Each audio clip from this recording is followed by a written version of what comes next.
एक बार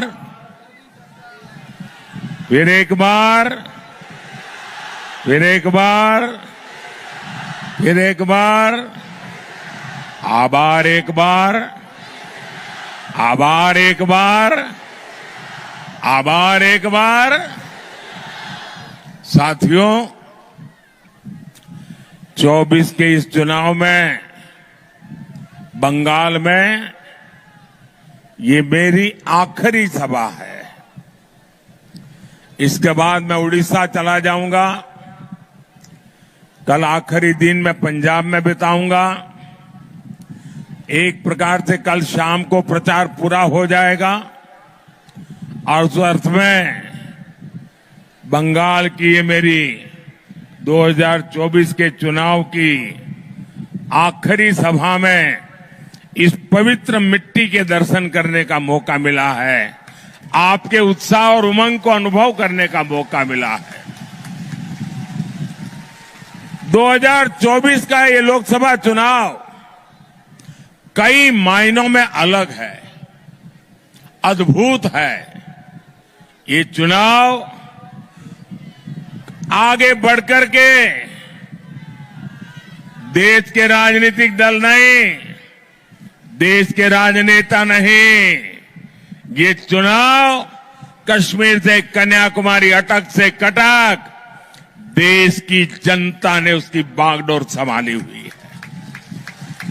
इस चुनाव का नेतृत्व देश की जनता कर रही है, क्योंकि उसी जनता ने 10 साल की विकास यात्रा भी देखी है और 60 वर्षों की दुर्गति भी देखी है। आप याद करिए, देश के करोड़ों गरीब जीवन की मूलभूत सुविधाओं से वंचित थे। भारत जैसे देश में भुखमरी की खबरें आम होती थी। करोड़ों लोगों के सर पर छत नहीं थी। महिलाएं खुले में शौच जाने के लिए मजबूर थी। पीने के लिए पानी नहीं।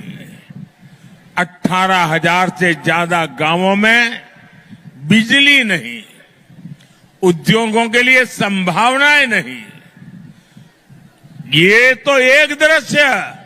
सबसे बड़ा दुर्भाग्य ये भी था कि सुधार के लिए चर्चा भी नहीं होती थी।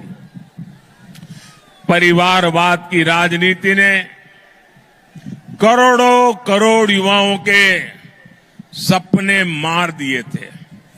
5 पीढ़ी को आजाद हिंदुस्तान में तबाह कर दिया गया।